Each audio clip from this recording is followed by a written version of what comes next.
涿州的雨啊基本停了，但涿州的洪水啊并没有消退。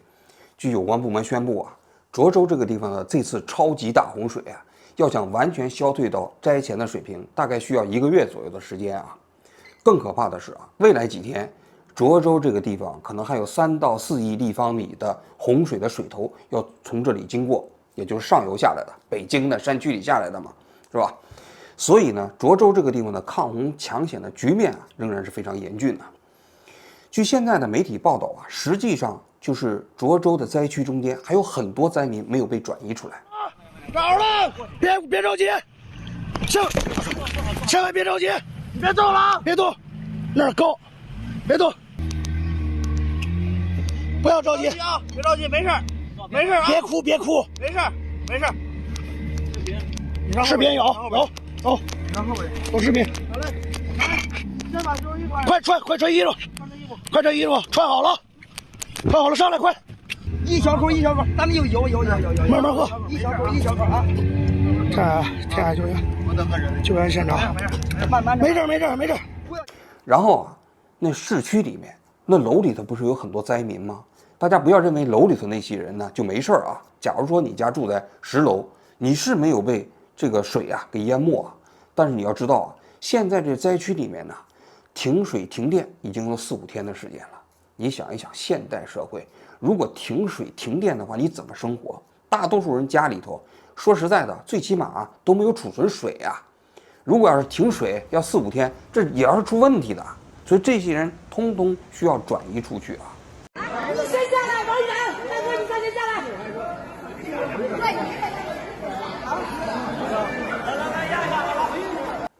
但是现在呢，救援队伍的力量仍然不足啊。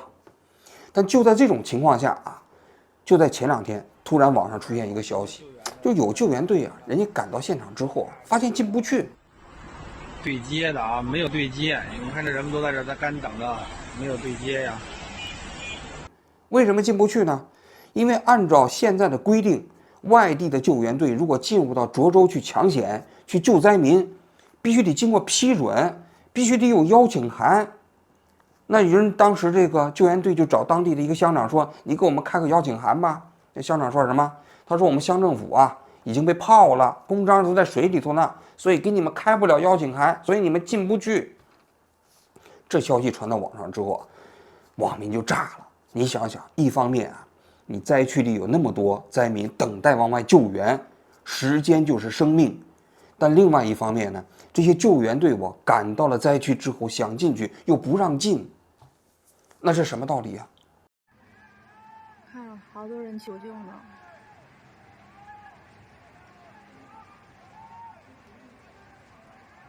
有救援的赶紧来吧。灾区里头啊，确确实实在救助的过程中间需要一点秩序啊，需要一种管理啊，这有一定的道理。因为我做过地震灾区的采访啊，做过很多次啊。我当时在四川雅安地震的时候啊，地震的第一时间我们就往地震的震区里头走啊，进不去了。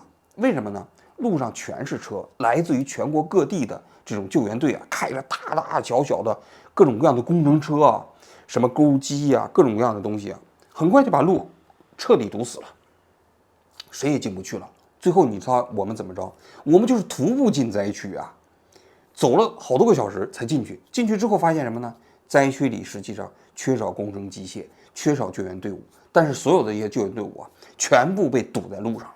这就是一个所谓的大家有很多爱心啊，有很多热情啊，但是如果要是没有一个有序的指挥啊，确确实实这个爱心反而也会成为妨碍灾区救援过程中间的一个问题啊。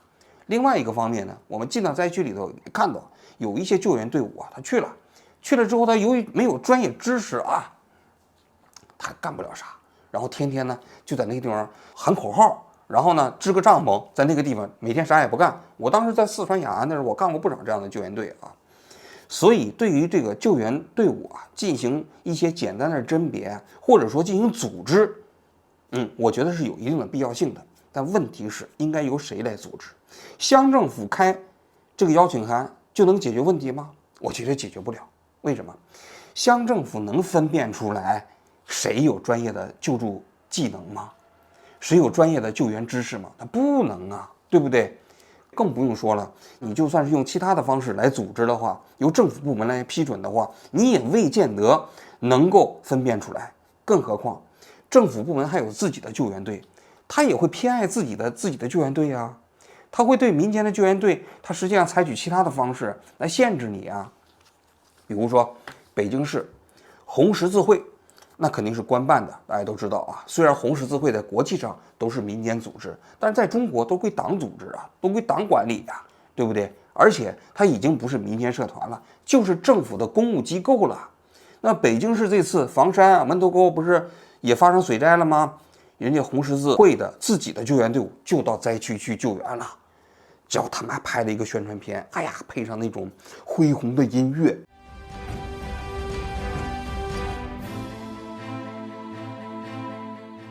因为很多老百姓一看就不对，为什么？他们发的那个视频呢？他们去抬那个人从这个车上下来的时候，旁边远处有那个一脸泥垢的灾民在那看的时候都发懵。为什么呢？因为这些救援队伍啊，穿的衣着光鲜呢，尤其是啊那脚上的运动鞋，连点泥都没沾。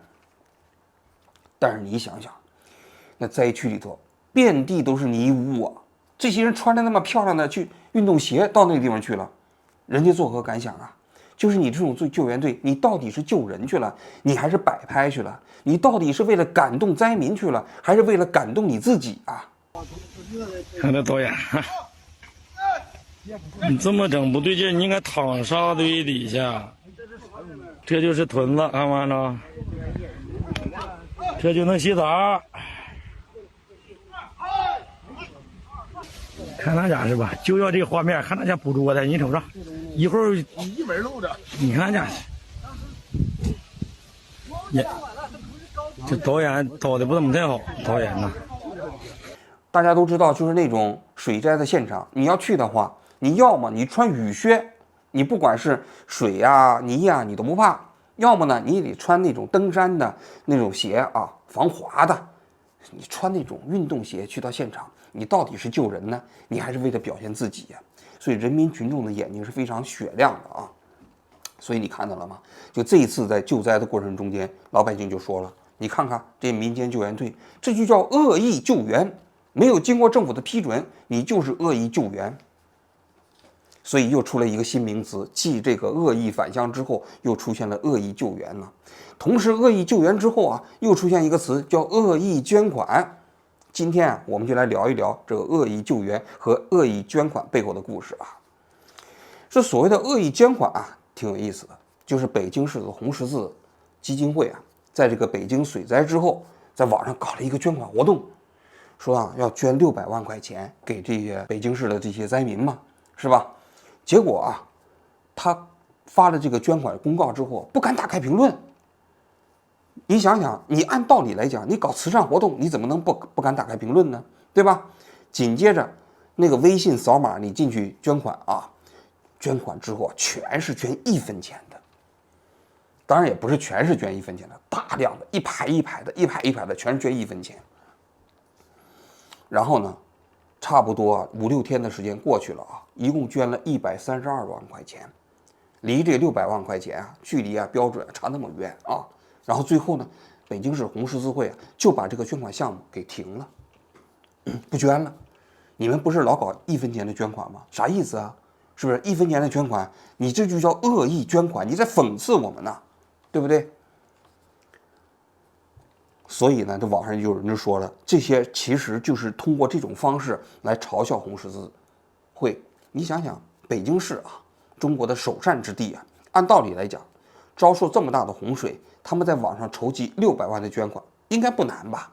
但是那么多天过去了，一共只筹集到132万。就为什么红十字会现在的形象啊，在人民群众中间的印象已经跌落到这种地步呢？原本是一个慈善机构啊，我个人觉得有这么几个方面的原因啊。首先是过去几年他们作孽造业搞的，大家都知道啊，10几年前郭美美事件啊，虽然后面的调查结果，郭美美并不是红十字会的这个工作人员啊，但是对红十字会的公信力造成了非常大的打击。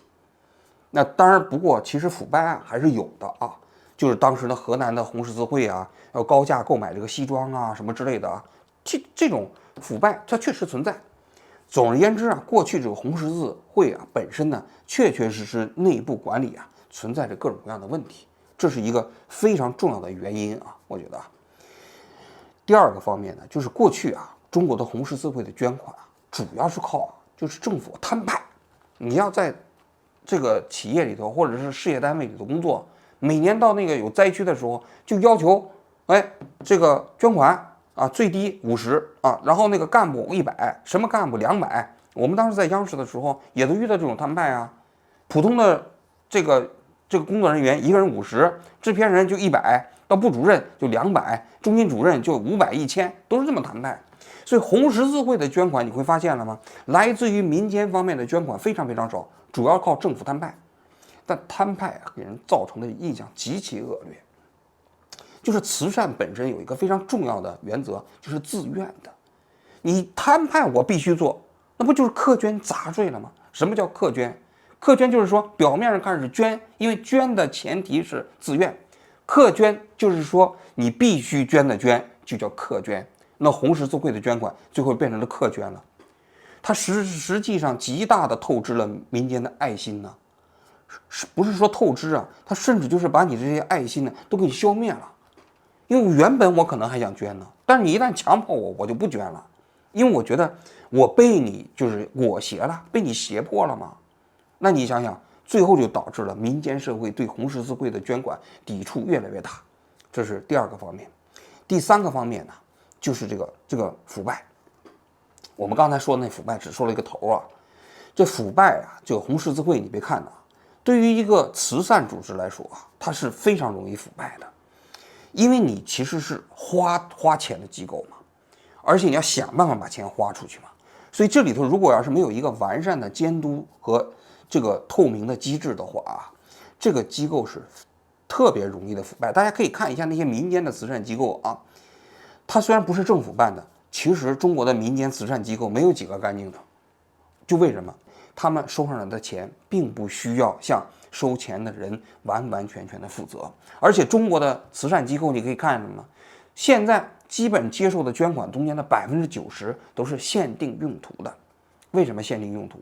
就是大家完全不相信你这些慈善机构自己组织善款救助的能力，你知道吧？就是如果我不限定的话，我就认为你们就一定会把这个钱拿去乱花乱用，这是非常糟糕。大家可以看一下，就包括这一次北京市红十字会的那个捐款列目就被大家网友给挖出来了。挖出来之后就发现他们今年6月份、7月份的那些捐款明细里头啊，有几部分大家是明显的有意见。第一部分采购那里头一顶帐篷2000块钱，那大家问了，你凭什么一顶帐篷采购那么贵啊？而且6月份、7月份里头还采购了那么多西服和西裤，说你这个红十字会你采购那么多西服西裤干什么呀？还有就是这个方便面，一箱方便面50块钱，白象牌的，那网上的价格都比你的便宜，你为什么你采购这么贵啊？是吧？这里头实际上就有很多猫腻了啊。另外一种隐蔽的这种腐败形式，同样是北京市红十字基金会的，你可以看一下，他这次就是那个所谓的水，说黑龙江省啊有一个这企业给他们捐的这个水啊，说一箱水啊331块钱，一箱啊24瓶啊，平均每瓶水13块多钱呢，那你什么水这么贵啊？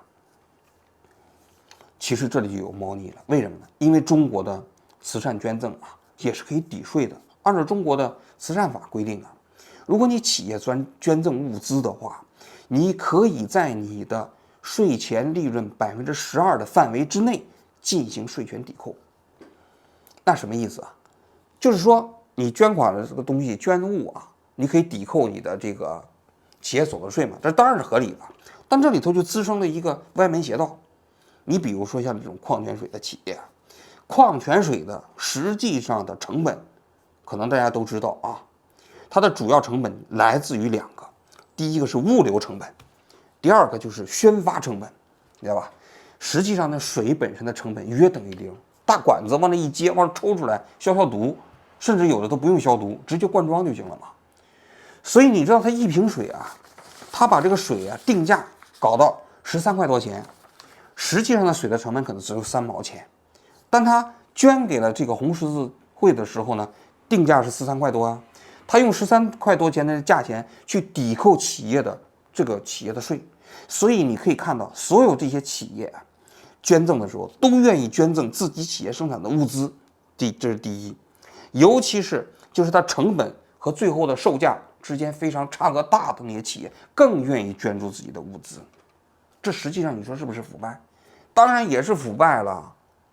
所以你看到了中国的这些红十字会组织本身呢，失去了公信力，这都是一个非常重要的原因。这是第3个方面。第4个方面就是它的信息透明的程度做得非常非常糟糕。你可以看一下中国红十字会的网站，你也可以看一下中国各级红十字会的那些网站啊，基本上他们的这个财务报表啊，当然比政府的要稍微完善一点，但是你作为一个慈善机构啊，你的每一笔善款进入之后，每一笔善款怎么支出啊？我觉得啊，这方面呢还是缺乏一个明确的这个透明的机制。我今天上午为了做节目啊，我把这个红十字会基金会的各级网站我看了1、6遍，我就发现它这些信息里面啊，本身的不透明程度啊，确确实实跟一个合格的慈善机构相比啊，差得太远了。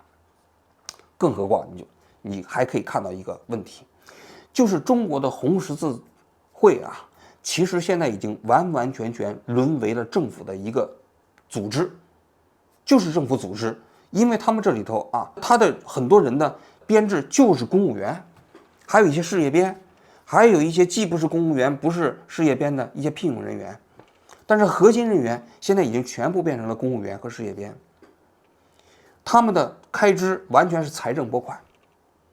也就是说，你表面上看中国的红十字基金会，你捐款之后，它不再从这个所谓的善款里提取管理费用，但是他们这些运营费用都来自于国家税收啊。那这个国家税收，那等于政府在养这批人呢。而且你算一下比例，你就更可笑了啊！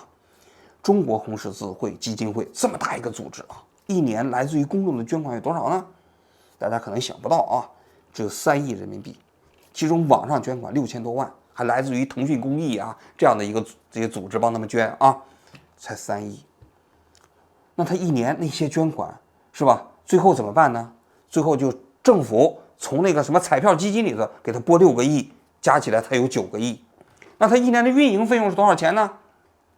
他的一年的运营支出，你看一下，8000万大数，一年8000万的一个组织啊，募集的公众捐款只有3亿人民币，这就是中国红十字会的存在的它的运行成本。要我说，它如果真的是一个民间慈善组织的话，它早就应该灭亡了，它根本不应该存在。你算一下，它募集了3亿公众捐款，它自己的运营费用有8000万人民币，你想想这个组织它本身的运营成本高到什么程度？那太可怕了。那也就是说，它中间差不多有1/3还要多的这个钱呢，都运到它这个组织自己运行的费用里面去了。那全世界哪一个慈善组织比他们的运营成本还高啊？没有吧？我觉得基本找不到了，是吧？就这么低的效率啊！但是这里头紧接着就有一个问题了，就是为什么政府要垄断救援，要垄断这样民间的慈善机构呢？我觉得这才是最核心的问题。就前面的所谓的恶意的所谓的救援，也包括后面的这些所谓的恶意的捐款，背后最真实的问题就是政府在垄断救援，也在垄断民间的慈善机构。其实道理倒也不复杂啊，因为救援本身呢是有道德性的，因为我们去帮助别人嘛，帮助别人，我出人出船，然后我出钱，我去帮助那些受苦受难的人，那么受难的人他会感激我自己也获得了一种道德满足。那么政府要垄断这样一种救援行为，说白了就是不允许这个社会中间的一般人和其他人拥有帮助别人获得道德感的途径，这个只应该由政府来提供。政府提供的好处是什么呢？这灾民被政府救走了，他会感谢谁啊？感谢政府啊，感谢党啊，感谢习近平啊，感谢这个国家呀。所以政府在救助的过程中间，就把这个灾民感恩的东西顺便收割了。要让生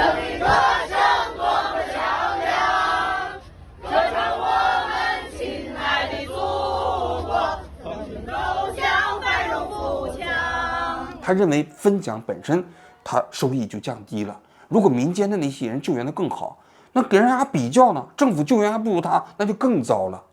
第二，那政府为什么要垄断这民间的慈善机构嘛？这红十字会这么低效的一个组织，它还让它存在，是吧？那就是这些民间的慈善机构啊，也包括非政府组织啊，它本身也是跟政府之间是一个竞争性的关系。如果你允许他们存在的话，哎，他们搞得还不错，那么政府就认为这些机构啊没有党的领导啊，哎，他这个民间社会也可以组织搞得不错，那人就会自然会想了，说这个是不是这个社会中间的一切行为都需要党来领导呢？好像有些领域内没有党的领导搞得也还挺好，甚至有些领域内，哎，有党的领导之后搞得更糟，就会怀疑啊，这党啊对这个社会、对这个国家的领导，你想是不是？所以啊，最终的结局是什么？不能允许这些民间慈善机构啊、民间的非盈利机构的存在，都要把它纳入到政府里面去。所以你看到了吗？红十字会在全世界都是民间组织，但是在中国就变成了公务员，就变成了事业单位。你们想搞不可以，谁要想搞这样一个民间组织的话，那是必须要收拾你的。共产党万岁！共产党万岁！最后啊，说1000道1万呢，那我就要问了，为什么政府要垄断这些救援也好和非政府组织呢？就是因为它的合法性本身不是来自于民意嘛，它必须通过垄断这些途径，要让人觉得它的统治本身却越发具有正当性和合法性。如果它就是来自于一个民选的政府，它不需要通过这样的手段，你们大家想救助都可以救助嘛。但是由于它本身的政府的正当性不是来自于选票，他就必须千方百计的把一切有可能对他统治有利的那个方式通通垄断起来，不允许其他人染指。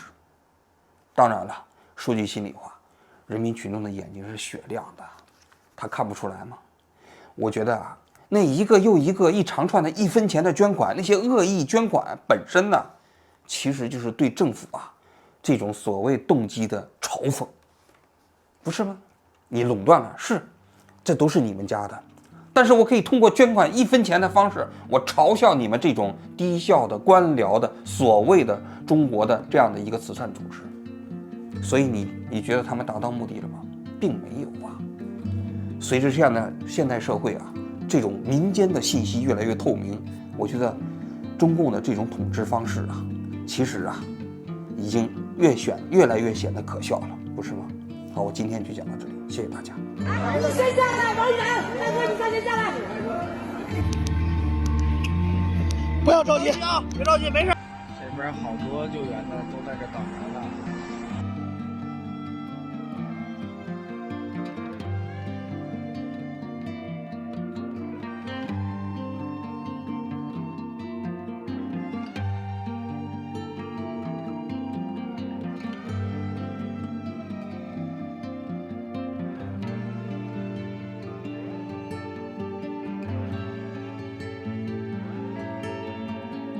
就要这个画面，看大家捕捉的，你瞅着，一会儿